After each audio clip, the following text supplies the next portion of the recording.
The roar of heavily modified Harleys shattered the silence of the Mojave Desert. Locals locked their doors, but when a 300-pound outlaw collapsed from heat stroke on the boiling asphalt, a wheelchair-bound 19-year-old girl made a choice that terrified her mother and triggered a chain of events nobody saw coming. It was mid-July in Needles, California, and the temperature had already crested 112 degrees by noon. The air above Route 66 shimmered with heat waves, distorting the horizon into a watery mirage. Beside a crumbling stretch of asphalt, 19-year-old Hannah Collins sat in her motorized wheelchair under a faded blue pop-up canopy. 5 years earlier, Hannah's life had been forever altered when a drunk driver crossed the center line on Interstate 40, colliding head-on with her family's sedan. The crash claimed her father's life and left Hannah with a severe T12 spinal cord injury, permanently paralyzing her from the waist down. Since then, her mother, Diane, had been drowning in medical debt, working double shifts at a local diner just to keep the electricity on in their deteriorating double-wide trailer. Hannah, desperate to contribute and tired of feeling like a burden, spent her summers selling ice-cold bottled water and Gatorade to passing tourists heading toward the Colorado River. It wasn't much, a few crumpled dollar bills and quarters a day, but it was her way of fighting back against the crushing weight of their poverty. On this particular Tuesday, the highway was dead. The heat was so oppressive that even the cicadas had gone silent. Hannah was reading a paperback novel, a battery-powered fan clipped to her wheelchair's armrest, blowing warm air across her face, when the ground began to vibrate. It started as a low, guttural hum in the distance, quickly building into a deafening roar. Over the ridge came a pack of motorcycles, at least 30 of them, riding in a tight, disciplined formation. They wore heavy leather cuts, despite the lethal heat, emblazoned with the notorious winged death head. The Hells Angels. As they rumbled past, Hannah watched with a mix of awe and anxiety. The locals in Needles generally steered clear of outlaw motorcycle clubs. But as the main pack roared down the highway, disappearing into the heat distortion, one lone rider began to slow down. His massive, customized Harley-Davidson was sputtering, thick white smoke pouring from the exhaust. The rider, a mountain of a man with a graying beard and tattoos creeping up his neck, wrestled the heavy machine to the shoulder, coming to a halt barely 20 feet from Hannah's stand. He kicked the stand down and dismounted heavily. Even from a distance, Hannah could see he was in trouble. He swayed on his feet, tearing off his heavy leather vest and tossing it over the handlebars. His black t-shirt was soaked through with sweat. He stumbled toward the meager shade of a nearby billboard, his breathing ragged and shallow. Heat exhaustion in the Mojave was no joke. It could turn into fatal heat stroke in a matter of minutes. Hannah didn't hesitate. She grabbed the 2 coldest bottles of water from her cooler, placing them in her lap, and pushed the joystick on her wheelchair, navigating the bumpy, gravel-strewn shoulder. When she rolled up to him, the man looked up. His eyes were bloodshot, and his face was dangerously flushed. His knuckles were scarred, and the ink on his arms told stories of a violent, chaotic life. The name patch on his discarded vest read, "Gage, S-Jet at Arms." "You look like you need this more than I need the $2, Hannah said, her voice steady as she held out a frosty bottle covered in condensation. Ronnie Gage Mitchell blinked, trying to focus his vision on the girl in the wheelchair. Outlaws like Gage were used to civilians crossing the street to avoid them. They were used to fear, judgment, and hostility. They were rarely on the receiving end of spontaneous, no-strings-attached kindness. He took the bottle with a trembling hand, unscrewing the cap and downing half of it in 3 massive gulps. He poured the rest over his head, the ice-cold water instantly providing relief to his overheating core. He let out a long, ragged exhale. "I thought I was a goner for a second," Gage grunted, his voice sounding like crushed gravel. "Engine overheated, and I pushed myself too hard trying to keep it running." He looked down at Hannah, really noticing her for the first time. He saw the worn grips on her wheelchair, the faded tires, and the undeniable kindness in her eyes. He reached into his pocket and pulled out a thick money clip, peeling off a crisp $50 bill. "Here, kid. Keep the change." Hannah shook her head, pushing his hand back gently. "No, I don't charge people for surviving. My dad used to say that when the desert tries to take you, we all have to look out for each other." "Keep your money, Mr. Gage." Gage stared at her, stunned. He slowly put the money away. "It's just Gage," he said quietly. "What's your name?" "Hannah. Hannah Collins." Gage crouched down so he was at eye level with her. "Well, Hannah Collins, I owe you one. You ever need anything, you tell 'em Gage from the San Bernardino Charter sent you." He spent the next 20 minutes sitting in the dirt near her stand, letting his engine cool down while they talked. He didn't speak to her like a child, nor did he offer pity for her wheelchair, something Hannah deeply appreciated. Instead, they talked about the highway, the brutal heat, and the mechanical quirks of old engines. Once his bike was sufficiently cooled, Gage fired it up, gave Hannah a firm nod of respect, and roared off down Route 66 to catch his brothers. Hannah smiled, returning to her book. She thought that would be the end of it. She had no idea that her simple act of humanity was about to clash with a nightmare brewing in her own backyard. When Hannah returned to the trailer that evening, her mother was pacing the narrow linoleum-floored kitchen. Diane Collins looked exhausted, her uniform stained with coffee and grease. But today, panic was etched deeply into her features. "I saw them from the diner window, Hannah," Diane said, her voice trembling. "The bikers. And Mrs. Higgins told me one of them stopped at your stand. Are you out of your mind? You can't associate with people like that." "Mom, he was suffering from heat exhaustion," Hannah argued gently, navigating her chair into the cramped living space. "His bike broke down. I just gave him some water. He was actually really polite." Diane sighed, rubbing her temples. "You don't understand how the world works, honey. Men like that, they bring trouble. And we have enough trouble of our own." The truth of her mother's words crashed down on Hannah when a loud, aggressive knock rattled their thin front door. Before Diane could even answer, the door was pushed open. Standing on their rickety porch was Kenneth Boyd. Boyd was a local property manager and predatory lender who owned the land under their trailer, along with half the properties in the depressed county. He was notorious for squeezing vulnerable tenants out of their homes so he could sell the land to commercial developers building distribution warehouses. Boyd stepped inside without an invitation, wiping sweat from his balding head. He looked around the cramped trailer with a sneer of utter disgust. "Afternoon, Diane." "Hannah," Boyd said, his tone dripping with fake sympathy. "I'm not going to beat around the bush. You're 4 months behind on the lot rent. Add in the late fees, and you're looking at $4,200. "Kenneth, please," Diane begged, stepping between him and Hannah. "I just picked up a 3rd shift at the diner. I can give you $800 on Friday, I swear." Boyd laughed, a dry, humorless sound.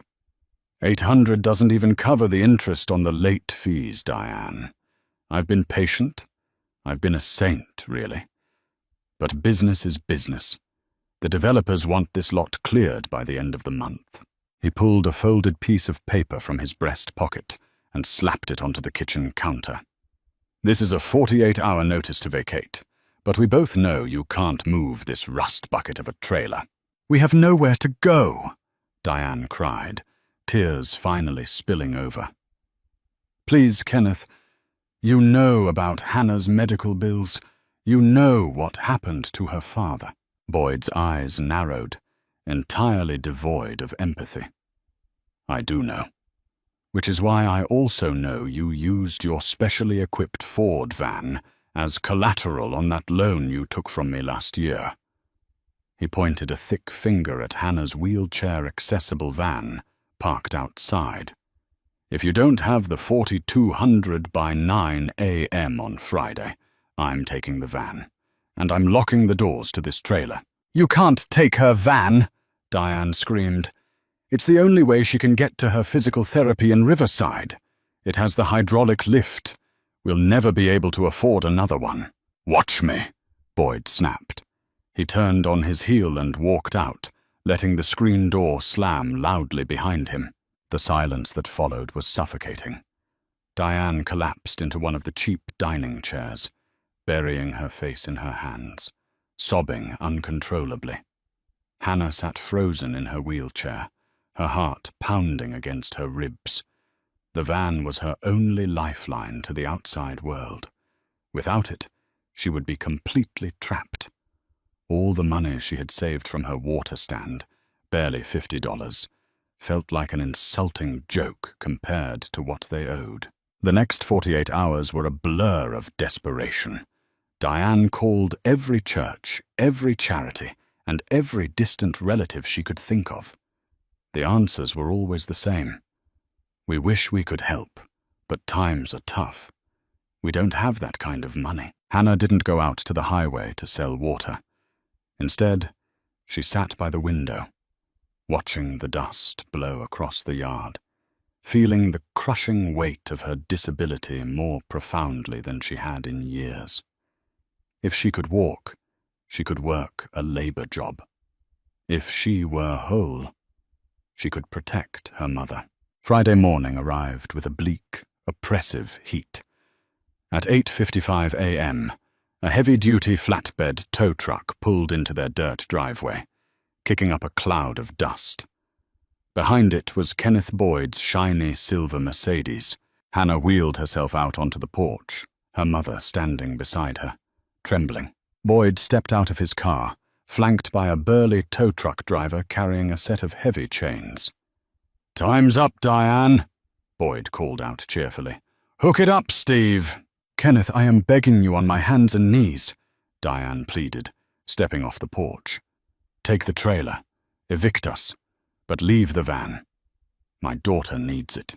Boyd ignored her, waving the tow truck driver forward.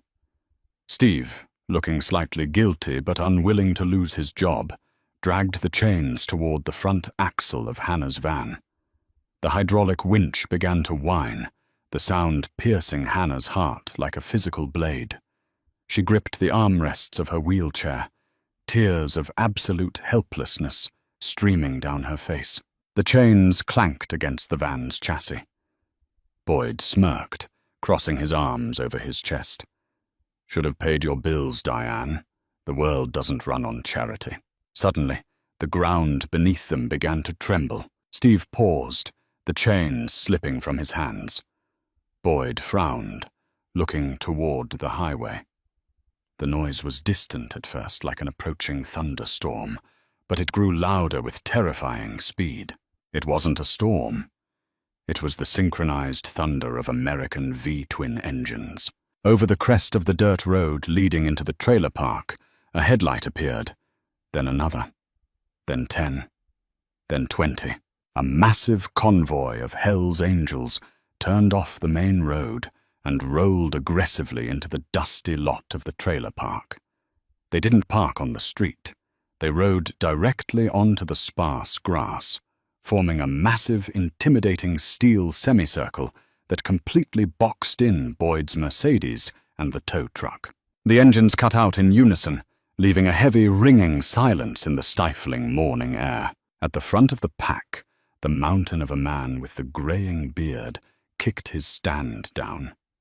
Ronnie Gage Mitchell stepped off his bike, his boots crunching on the gravel. He didn't look overheated today. He looked cold, calculated and deeply dangerous. Behind him, 24 patched members dismounted, standing silently with their arms crossed. Gage walked slowly past the terrified tow truck driver, ignoring Boyd completely. He walked right up to the porch, his eyes locking onto Hannah. "Morning, Hannah," Gage said, his deep voice carrying easily across the yard. "I hope you don't mind the intrusion, but I heard you were having some car trouble." Hannah sat frozen, her hands gripping the armrests of her wheelchair so tightly her knuckles turned white. The sheer physical presence of the Hells Angels in their dusty yard was overwhelming. The smell of hot engine oil and exhaust fumes mingled with the dry desert heat, creating an atmosphere thick with impending violence. Boyd, whose face had drained of all its arrogant color, took a hesitant step backward, bumping into the side of his pristine Mercedes. He swallowed hard, trying to project a non-existent authority. "Look here," Boyd stammered, his voice cracking slightly. "I don't know who you people are, but you are trespassing on private property. I want you off this lot right now, or I am calling the county sheriff." Gage didn't even look at him. He kept his eyes fixed on Hannah, offering her a warm, reassuring smile that completely contradicted the menacing skull patch on his leather vest. "You didn't answer my question, Hannah. Is this man bothering you?" "He's taking my van," Hannah whispered, her voice trembling but clear. "My mom owes him money for the lot rent, and we used the van as collateral. He's taking it right now." Gage finally turned his massive frame toward Boyd. The air in the yard seemed to instantly drop 10 degrees. The other bikers behind him shifted silently, forming a tighter perimeter around the tow truck. Steve, the tow truck driver, slowly raised his hands in surrender, carefully stepping away from the winch controls. $4,200, isn't it?" Gage asked softly. His voice didn't need volume to command absolute terror. It was the voice of a man who had survived things Boyd couldn't even fathom. Boyd wiped a thick bead of sweat from his forehead. "Yes, that's the debt. Plus late fees. It's a legally binding contract. You can't just ride in here and interfere with lawful business. The sheriff will be here in 10 minutes if I make the call." "Make the call, Kenneth," a new voice chimed in. A younger biker, tall and wire-thin, with heavily tattooed forearms, stepped out from behind Gage. His cut bore the patch Caleb, road captain. Unlike the others, Caleb was holding a sleek leather folio. He flipped it open, pulling out a stack of documents. "Please dial the sheriff," Caleb continued, a shark-like grin spreading across his face, "because I'd love to show them these ledgers. See, Kenneth, after my brother Gage here heard about Hannah's situation from Martha Gable down at the diner, we did a little digging into your lawful business." Caleb walked forward and slapped a thick stack of papers onto the hood of Boyd's Mercedes. Boyd flinched, as if he had been struck. "What is this?" Boyd hissed, eyeing the papers. "That," Caleb said, tapping the top page, "is a detailed record of your predatory lending practices. You've been charging 45% compounding interest on personal loans tied to property leases. The state of California caps that at 10% for non-licensed personal lenders. You're committing felony usury, Kenneth. Furthermore, seizing a medically necessary vehicle from a documented disabled dependent without a formal court order is a direct violation of the Americans with Disabilities Act, combined with state extortion laws." Diane gasped, covering her mouth with her hands. Hannah stared at Caleb in absolute shock. These weren't just outlaws. They were highly organized, and they had done their homework. Boyd's face shifted from pale white to a deep, mottled purple. "You're a bunch of criminal thugs. You think a judge is going to listen to a motorcycle gang over a respected property manager?" Gage chuckled, a low, rumbling sound that echoed off the metal siding of the trailers. He reached into his heavy leather jacket and pulled out a thick, rubber-banded stack of $100 bills. He tossed it through the air. The brick of cash hit Boyd squarely in the chest, forcing him to catch it clumsily before it hit the dirt. "There's $5,000, Kenneth," Gage growled, stepping into Boyd's personal space. Gage was a full head taller, and his shadow completely engulfed the landlord. "That covers the rent, the fake late fees, and whatever imaginary interest you think you're owed. The debt is paid. The van stays." Boyd clutched the money, looking frantically from the cash to Gage's scarred face. "This doesn't change the eviction," Boyd spat, though he was shaking violently. "They still have to be off my property." "About that," Caleb interrupted, pulling one final document from his folio. "The parent company that owns this trailer park, Mojave Desert Holdings, we bought it this morning. The club was looking for a new commercial investment in the county. We wired the funds at 8 a.m. You don't own this land anymore, Kenneth. You're fired. And if you ever step foot near this family again, I won't be using a briefcase to deal with you." Gage leaned in closer to Boyd, his voice dropping to a terrifying whisper. "Unhook the van, get in your shiny car, and drive away before I forget that I'm trying to be a polite guest in Hannah's yard." Boyd didn't say another word. He practically scrambled away from Gage, clutching the cash to his chest. He shoved past Steve, diving into the driver's seat of his Mercedes. He threw the car into reverse, the tires spinning and kicking up a massive cloud of gravel as he fled the trailer park, nearly swiping a mailbox on his way out to the highway. Steve, the tow driver, immediately dropped the heavy chains in the dirt. "I'm unhooking it! I'm unhooking it right now! Swear to God!" he yelled, frantically disengaging the winch and tossing the chains back onto his flatbed.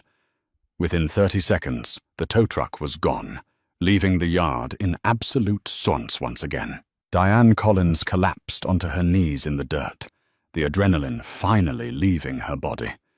She began to sob uncontrollably, burying her face in her hands. Before Hannah could even maneuver her wheelchair forward, Gage was there. The massive biker gently knelt in the dust, wrapping a huge, leather-clad arm around Diane's shoulders, helping her to her feet. "It's okay, Mama," Gage said softly, his rough voice completely devoid of the menace he had just used on Boyd. "You're safe now." "He's gone." Diane looked up at him, tears streaming down her exhausted face. I don't understand.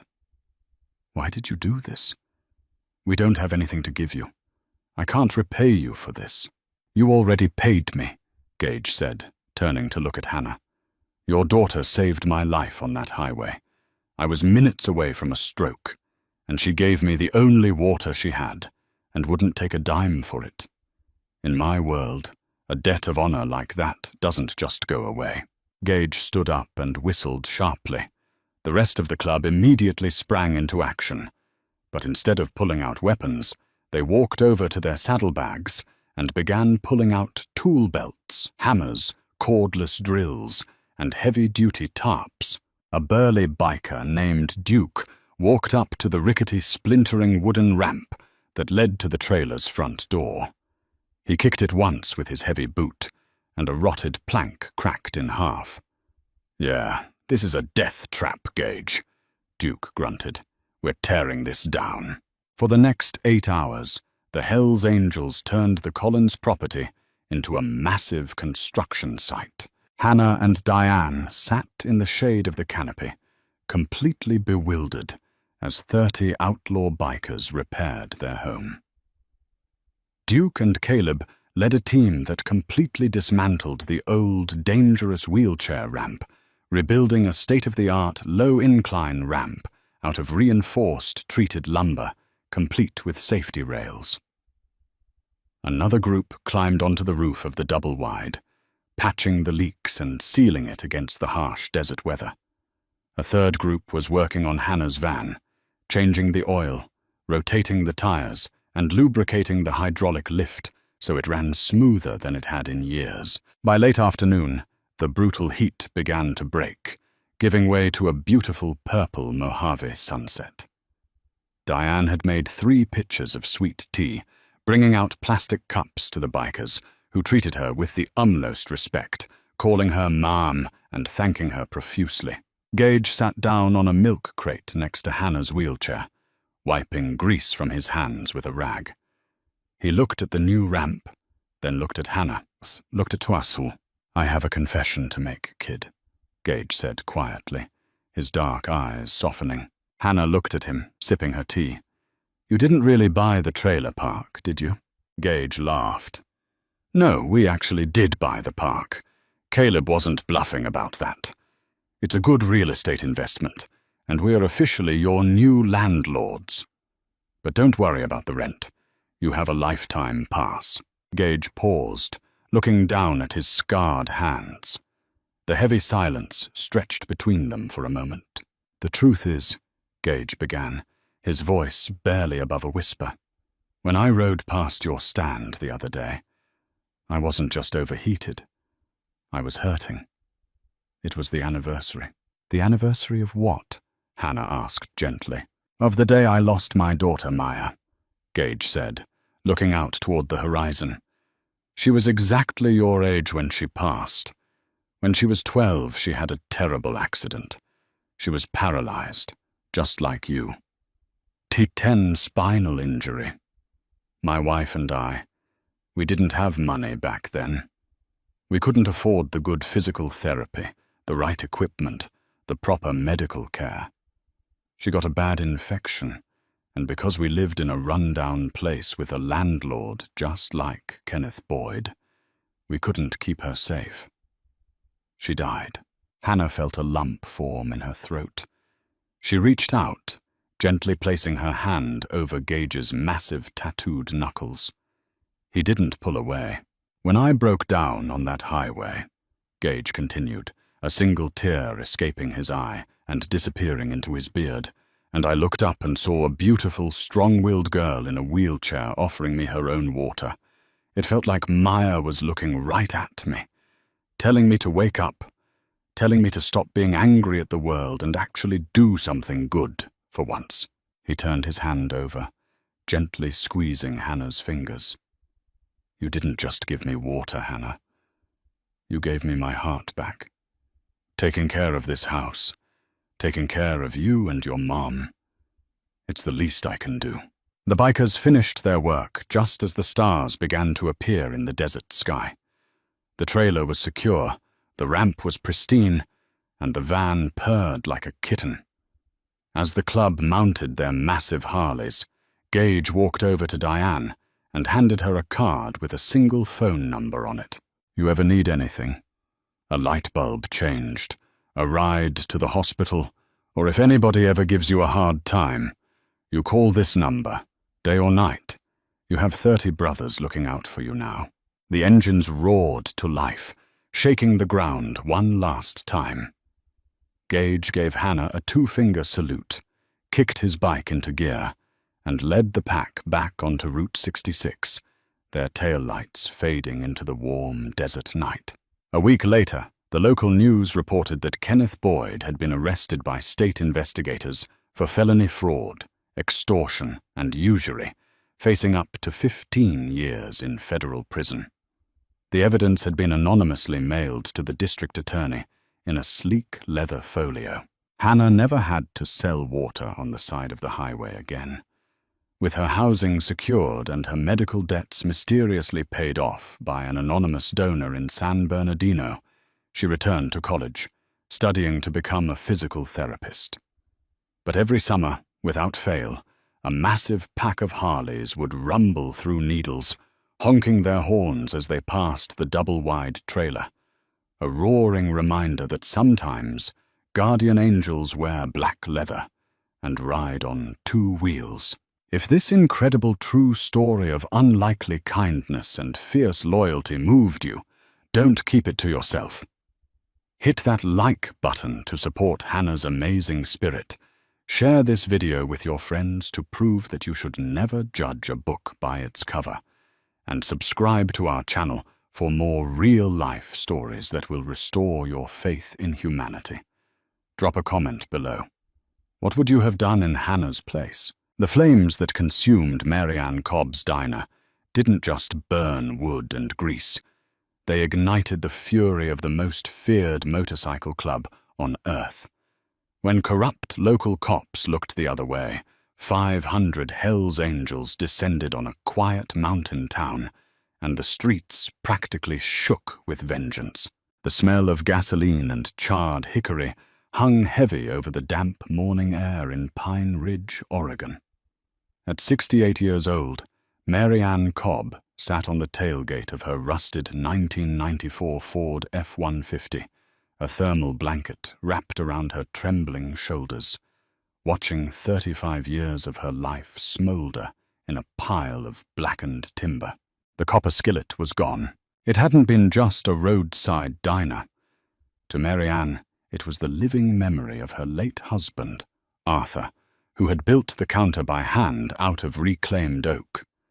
It was the place where local loggers, passing truckers, and weary travelers could get a bottomless cup of black coffee and a slice of cherry pie that tasted like home. But to Mayor Clayton Briggs, it was an eyesore standing squarely in the path of a multi-million-dollar land acquisition. Pine Ridge was dying, bleeding out from the closure of the local lumber mill, but Briggs had struck a backroom deal with a commercial developer from Seattle. They were going to build a massive, corporate-owned truck stop and casino just off the new highway bypass. There was only one problem. The prime access point for the development required leveling the copper skillet. Mary Ann had politely refused their first offer of $80,000, a fraction of what the land was worth. She refused their second offer of $100,000.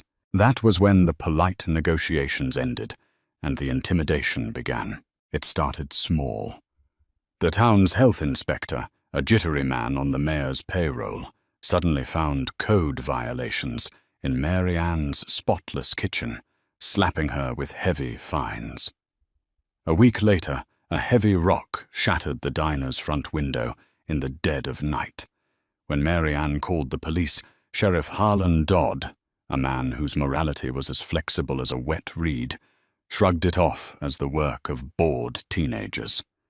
He didn't even bother to take down a report, but Mary Ann was stubborn.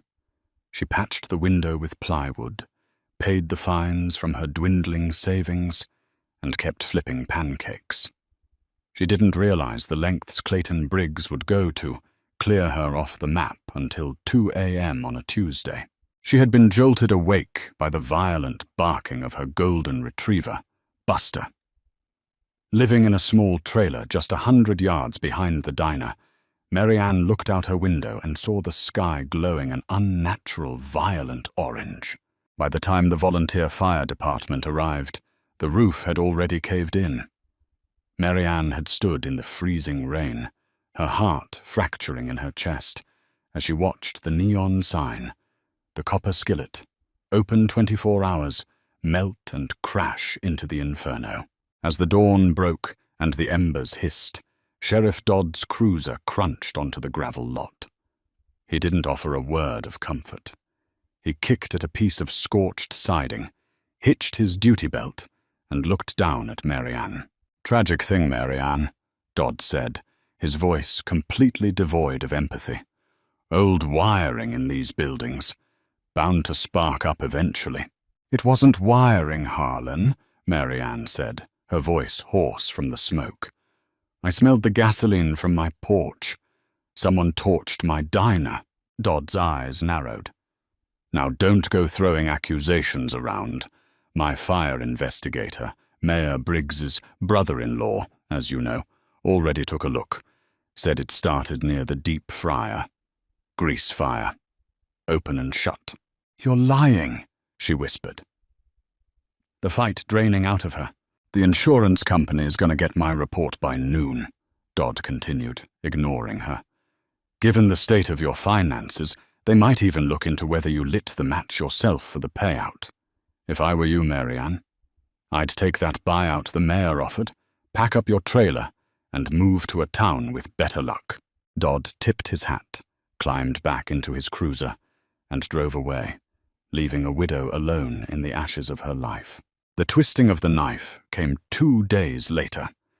The insurance company denied her claim entirely, citing Sheriff Dodd's official report of criminal negligence regarding the Deep Friars. The developer, through Mayor Briggs, issued a final insulting offer: $25,000 for the scorched lot.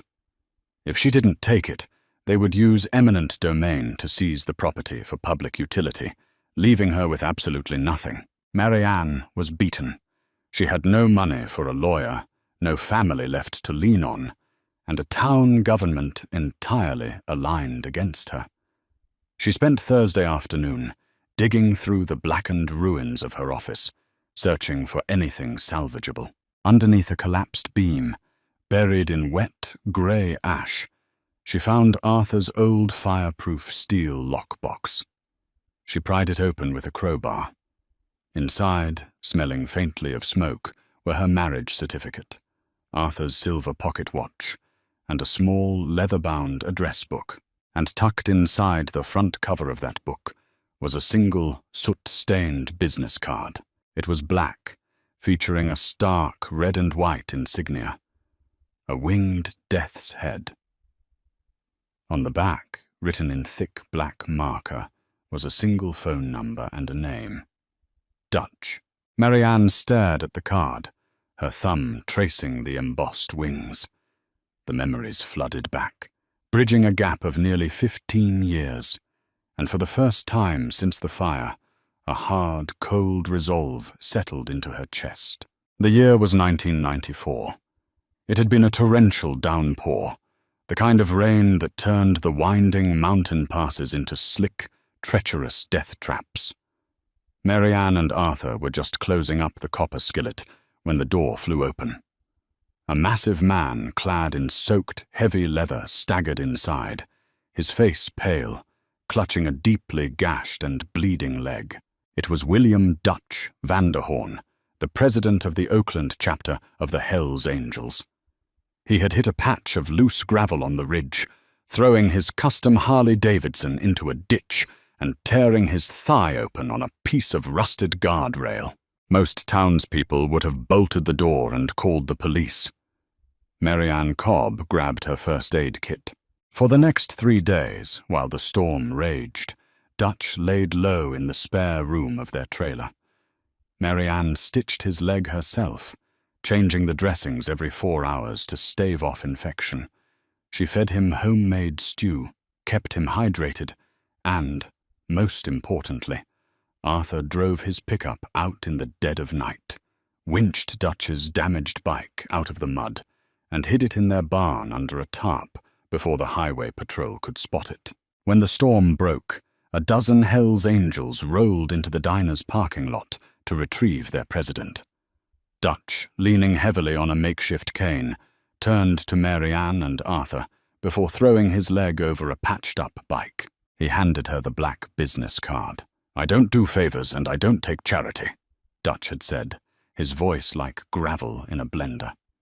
"But my life, and my brothers' lives, are bound by respect. You ever need the devil on your side, Marianne, you call this number. Day or night. Heaven or hell." Now, sitting in the ruins of her life in 2008, Marianne pulled a flip phone from her pocket. Her hands were shaking, not from the cold, but from the sheer weight of what she was about to do. She dialed the number. It rang 4 times. Finally, a gruff, heavy voice answered. "Yeah, I'm looking for Dutch," Marianne said, her voice wavering. "This is Marianne Cobb, from the Copper Skillet in Pine Ridge." There was a long silence on the other end of the line. The background noise of a busy bar suddenly went completely dead. "The pie lady," Dutch said softly. The years hadn't softened the grit in his voice. "Arthur pass on?" 3 years ago, Marianne said, swallowing hard. "I'm sorry to hear that. Why are you calling me, Marianne?" She took a deep breath. She told him everything. She told him about Mayor Briggs and the land developers. She told him about the harassment, the brick through the window, the sudden fines, and then, her voice breaking, she told him about the fire, the smell of gasoline, and Sheriff Dodd's refusal to investigate. "They offered me $25,000 for the ashes," she whispered. "They told me to leave town. Dutch, I don't have anywhere else to go." Another long silence stretched across the cellular network. When Dutch finally spoke, the casual warmth was gone. His voice was absolute ice. "Where are you right now?" "Sitting in my trailer behind the lot." "Lock the door. Make a pot of coffee. Don't talk to the police. And don't sign a damn thing." The line went dead. Friday night in Pine Ridge was usually quiet. But tonight, the atmosphere inside the Rusty Anchor, the local watering hole, was festive. Mayor Clayton Briggs sat in a corner booth, a glass of expensive bourbon in his hand, laughing loudly with Sheriff Dodd and Carter Dunn, the heavy-handed local contractor who had personally splashed the gasoline on Mary Ann's kitchen floor. "Paperwork goes through on Monday," Briggs sneered, clinking his glass against Dunn's beer bottle. "She's broke, she's beaten, and the bulldozer arrives Tuesday morning. Easiest real estate flip I've ever made." "You should have seen her face when I told her it was a grease fire," Dodd chuckled, wiping foam from his mustache. "I almost felt bad for her. Almost." It was 9:15 p.m. when the bartender stopped wiping down the counter and looked toward the front window. At first, it sounded like a low-pressure system rolling over the mountains, a deep, resonant vibration that rattled the liquor bottles on the glass shelves. But there were no clouds in the sky. The rumble grew louder, vibrating through the floorboards of the bar. It was a guttural, mechanical thunder. Sheriff Dodd frowned, setting his drink down. He stood up, walking toward the heavy wooden doors of the tavern, and pushed them open. The main street of Pine Ridge was a 2-lane road flanked by pine trees and street lamps. Rolling slowly down the center of the asphalt, bathed in the amber glow of the halogen lights, was a column of motorcycles. Not a dozen, not 50. Dodd's breath caught in his throat. Stretching back as far as the eye could see, a massive, unyielding tidal wave of heavy American iron and black leather was flooding into the town. The thunder of hundreds of V-twin engines echoed off the storefronts, deafening and terrifying. At the head of the formation rode William Dutch Vanderhorn. He wasn't just flanked by his Oakland chapter. The call had gone out.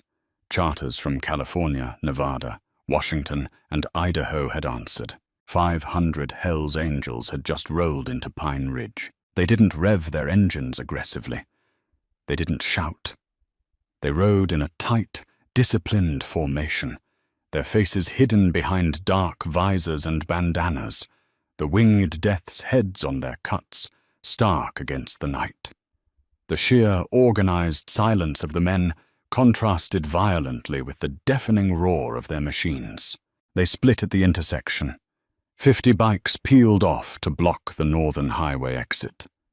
50 more blocked the southern bridge. The rest fanned out, circling the town square, parking their bikes in perfect diagonal rows that completely gridlocked the streets. Sheriff Dodd stumbled backward into the bar, his hand instinctively dropping to the handle of his service weapon. Mayor Briggs had stood up from his booth, the color completely draining from his face as he stared out the window. Pine Ridge was completely surrounded. Nobody was getting in, and nobody was getting out. The heavy oak doors of the Rusty Anchor didn't just open, they were violently shoved apart. William Dutch Vanderhorn stepped into the dimly lit tavern, bringing the cold night air and the overwhelming scent of exhaust and leather with him. Behind him, standing shoulder to shoulder, were 6 of his largest enforcers, including his sergeant-at-arms, a towering man named David Bones Miller, whose face was a map of old scars. The silence in the bar was absolute. The jukebox had been unplugged by a nervous patron minutes ago. Mayor Clayton Briggs froze in his booth, his glass of bourbon suspended halfway to his mouth. Contractor Carter Dunn looked like he was about to vomit. Sheriff Harlan Dodd, trying to project an authority he no longer possessed, rested his hand on his holstered sidearm and stepped forward. "Now you listen to me," Dodd barked, his voice cracking slightly. "I don't know what kind of stunt you think you're pulling, but this is a quiet town. You boys are disturbing the peace, blocking public roads, and intimidating citizens. I want you on your bikes and out of Pine Ridge in 5 minutes, or I'm calling in the state troopers and starting a mass arrest." Dutch didn't blink. He casually reached into the inner pocket of his heavy leather cut. Dodd flinched, gripping his gun, but Dutch slowly withdrew a folded sheaf of papers and tossed it onto a nearby pool table. "You make that call, Sheriff," Dutch said, his voice a low, gravelly rumble that carried to every corner of the room. "And while you're on the phone, read them that. That's a legally binding contract between the Hells Angels Motorcycle Corporation and Mary Ann Cobb. She just leased her entire property to us for an open-ended private event, and those bikes outside, legally parked. We paid the meters through Monday." Dutch took a slow, deliberate step toward Dodd, crowding the lawman's personal space. The sheer physical presence of the club president was suffocating. "We know our rights, Harlan," Dutch whispered, reading the name off the sheriff's badge. "We aren't breaking a single law. But we aren't leaving either. We are going to be a thorn in your side so deep you'll feel it in your jaw. We are going to patronize your businesses, walk your streets, and stand on Mary Ann's property until the truth about the copper skillet comes out." Dutch's dark eyes shifted past the trembling sheriff to lock on to Mayor Briggs and Carter Dunn. "I smell gasoline," Dutch said loudly, making sure every patron in the bar heard him. "And I don't think it came from a deep fryer." With that, Dutch turned on his heel and walked out, his men falling in line behind him like a military unit. The doors swung shut, leaving the corrupt town officials drowning in a sea of panic. By dawn the next morning, the smoldering ruins of the copper skillet had been transformed into a heavily fortified encampment. Dozens of RVs and supply trucks had rolled in before sunrise. The Hells Angels had set up industrial floodlights, portable generators, and a perimeter of chain-link fencing around Mary Ann's trailer. 500 patched members were camped out, and they operated with startling discipline. There was no public drinking, no fighting, and no noise violations. They simply existed, a massive, heavily tattooed army occupying the town. When Mayor Briggs tried to send his jittery health inspector to cite the encampment for sanitation violations, he was met by a wall of 30 bikers holding clipboards and a high-powered civil rights attorney from San Francisco named Jonathan Pierce, who handed the inspector a neatly typed list of federal statutes and a threat of a multi-million-dollar harassment lawsuit. The inspector literally ran back to his car. The psychological warfare was absolute. Every time Mayor Briggs left his house, a dozen Harleys would casually fall into formation behind his Cadillac, following him exactly at the speed limit. When Carter Dunn went to his construction yard, he found 100 bikers parked across the street, just standing by their machines, silently watching him. The town's economy, however, was booming. The Hells Angels bought out every diner, grocery store, and hardware shop in the county.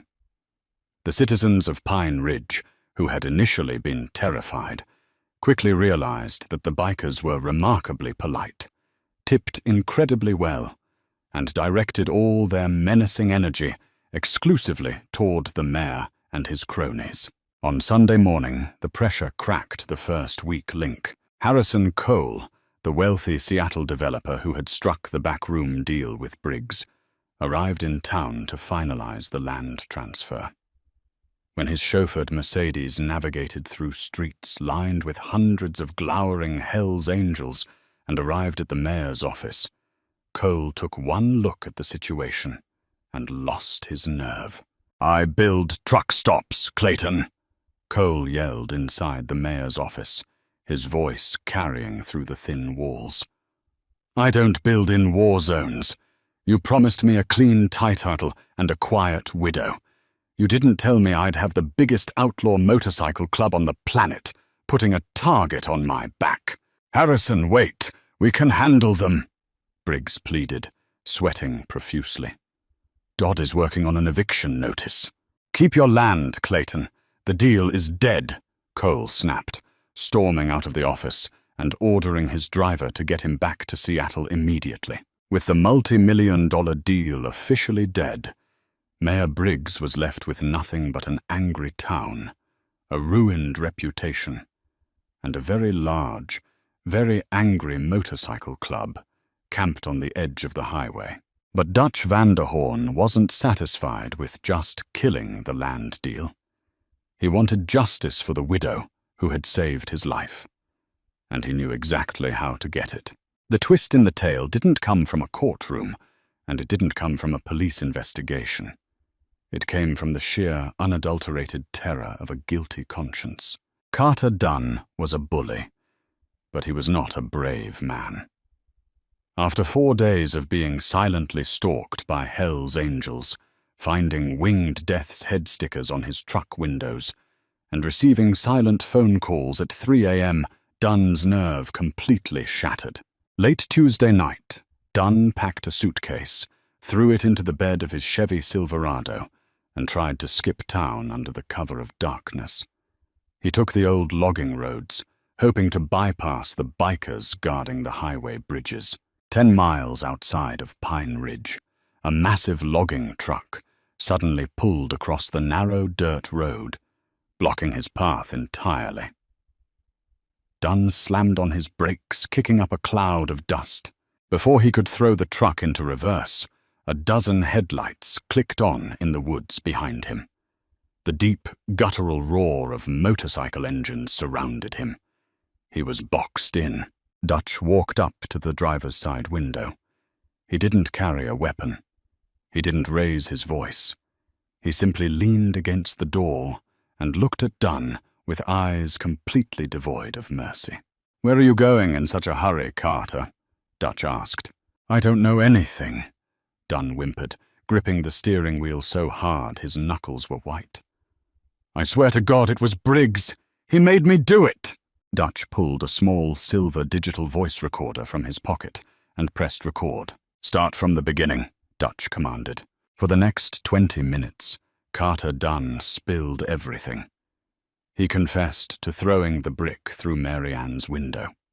He confessed to paying off the health inspector. And, most importantly, he confessed to splashing 3 gallons of unleaded gasoline in the kitchen of the copper skillet, while Sheriff Dodd sat in his cruiser at the end of the road, acting as a lookout. He even told Dutch where he had buried the melted gas can, behind his own tool shed. The Hells Angels didn't lay a single finger on Dunn.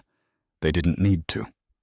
They took the recorder, pulled the logging truck out of the way, and told Dunn to keep driving and never come back. The next morning, Dutch bypassed local law enforcement entirely.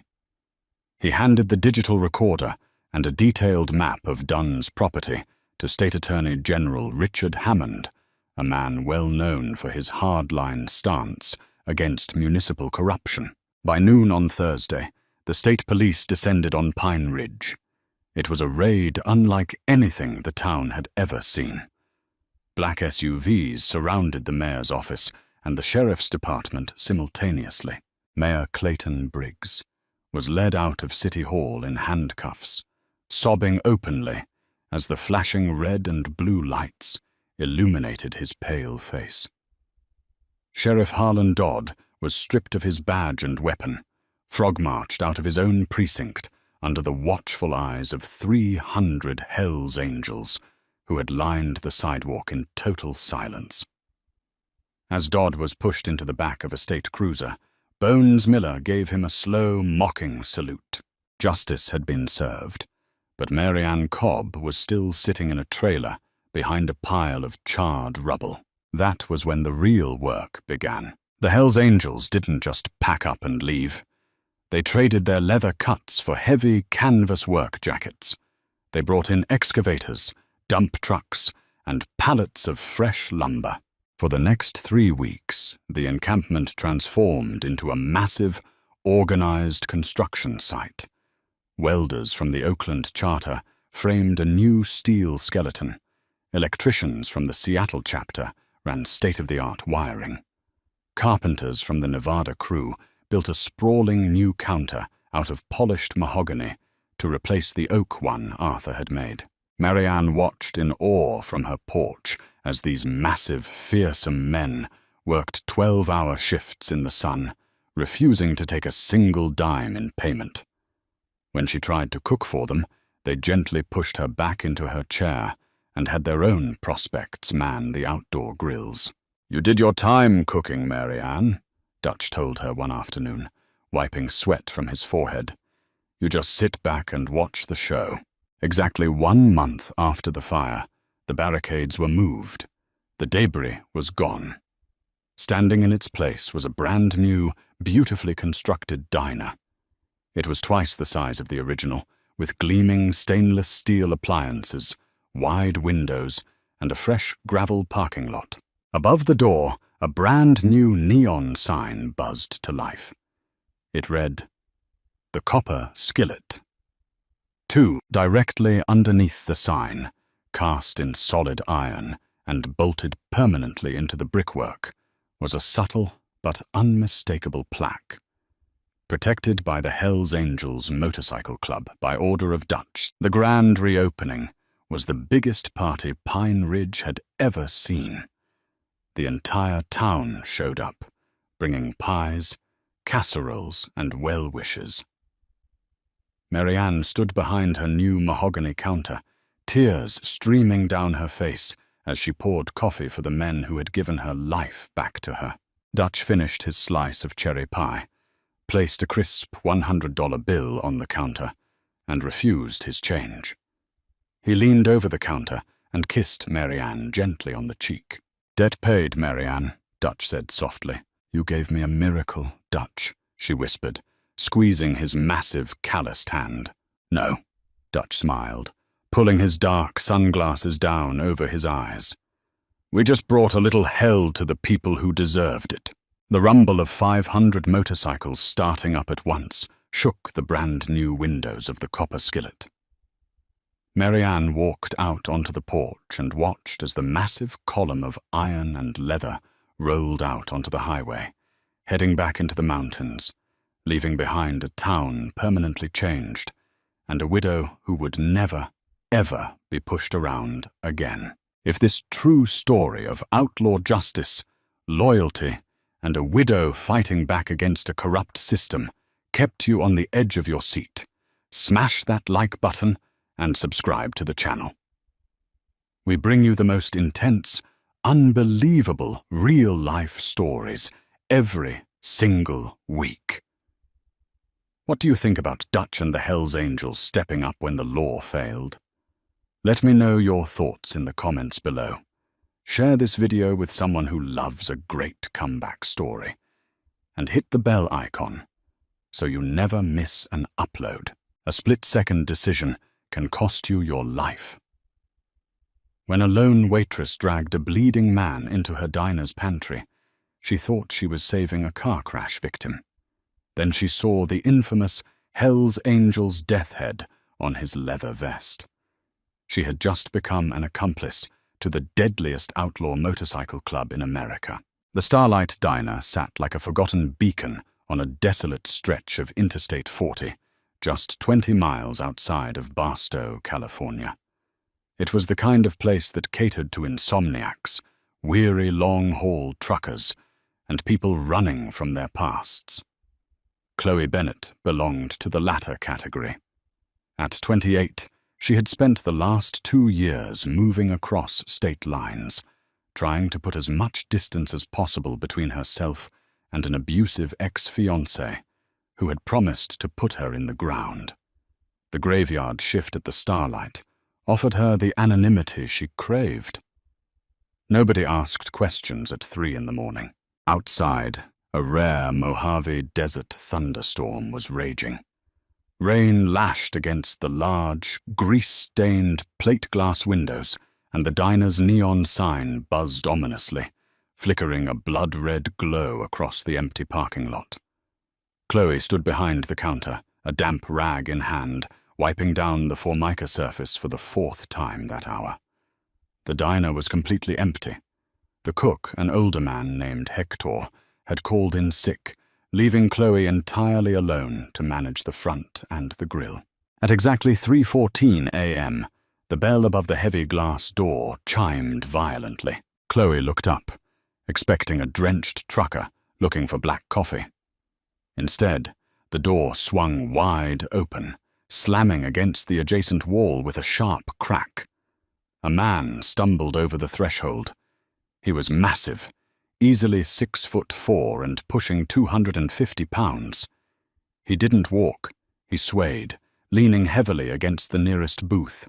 "Hey, mister, we're open." But Chloe's voice trailed off as a jagged flash of lightning illuminated the diner. The man was clutching his side.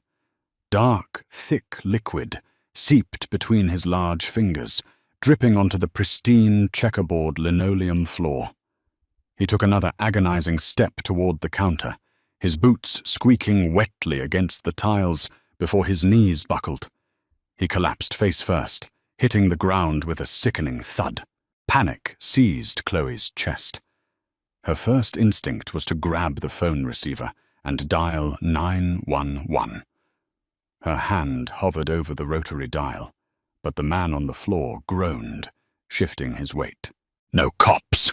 he gasped, his voice a gravelly rasp that barely carried over the sound of the thunder. "Please, no cops. They'll finish it." Chloe froze. The desperation in his voice triggered a deep, buried memory of her own, of begging a neighbor not to call the police because she knew her ex would only get angrier. Against her better judgment, she dropped the phone and rushed around the counter, sliding to her knees beside the giant of a man. As she rolled him onto his back, she got her first real look at him. He had a thick, rain-matted beard peppered with grey, a bruised jaw, and a jagged scar running through his left eyebrow. But it wasn't his face that made Chloe's blood run cold. It was what he was wearing. Stitched onto the back of his heavy, soaked leather vest was the winged skull wearing a motorcycle helmet, the world-renowned Death Head. Above it, in bold red letters outlined in white, read the words, "Hell's Angels." Below the skull, the bottom rocker proudly proclaimed California. Chloe stopped breathing. She knew enough about biker culture to know that you didn't mess with the Hell's Angels, and you certainly didn't involve yourself in their wars. On the front of his cut, a small rectangular patch over his heart read President. Another read Thomas Brick Wallace. "Mr. Wallace," Chloe whispered, her hands shaking as she pressed the dirty bar rag against the bullet hole in his side. "You're bleeding out. I have to call an ambulance. If you call them, I'm dead. And you're dead too," Brick wheezed, his eyes rolling back in his head. Suddenly, the blinding high beams of a vehicle swept across the front windows of the diner, illuminating the pouring rain outside. The headlights cut through the darkness, pulling into the far end of the parking lot. 2 deep, rumbling engines roared over the storm. Motorcycles. Someone had followed him. Chloe's survival instincts kicked into overdrive. She couldn't leave him on the floor, and she couldn't let whoever was out there find him. Adrenaline surged through her slender frame. She grabbed Brick by the thick leather collar of his sacred cut, digging her heels into the linoleum. "Come on, you have to help me," she hissed, straining every muscle in her body. Brick gritted his teeth, finding a reserve of agonizing strength. Using his good arm, he pushed off the floor, allowing Chloe to drag him backward. His heavy boots left a thick, smeared trail of crimson across the tiles. They stumbled behind the counter, knocking over a stack of plastic menus, and staggered towards the back of the diner. Chloe shoved open the heavy wooden door to the dry storage pantry. The room was pitch black, smelling strongly of raw flour, canned peaches, and old cardboard. She dragged Brick into the darkest corner, behind a towering stack of 50-pound potato sacks. He slumped against the wall, his breathing shallow and ragged. "Don't make a sound," Chloe whispered, her heart hammering against her ribs like a trapped bird. She sprinted back out into the main diner. The headlights outside had cut off. Heavy footsteps crunched on the gravel outside the front door. Chloe stared in horror at the massive smear of blood leading from the entrance to the counter. Grabbing a mop and a bucket of heavy-duty industrial bleach left by the sink, she sloshed the chemical across the floor. To mask the color of the remaining blood, she grabbed a glass bottle of cherry pie syrup from the shelf and smashed it directly onto the floor where Brick had fallen. The thick, dark red syrup exploded outward, mixing with the bleach and the blood.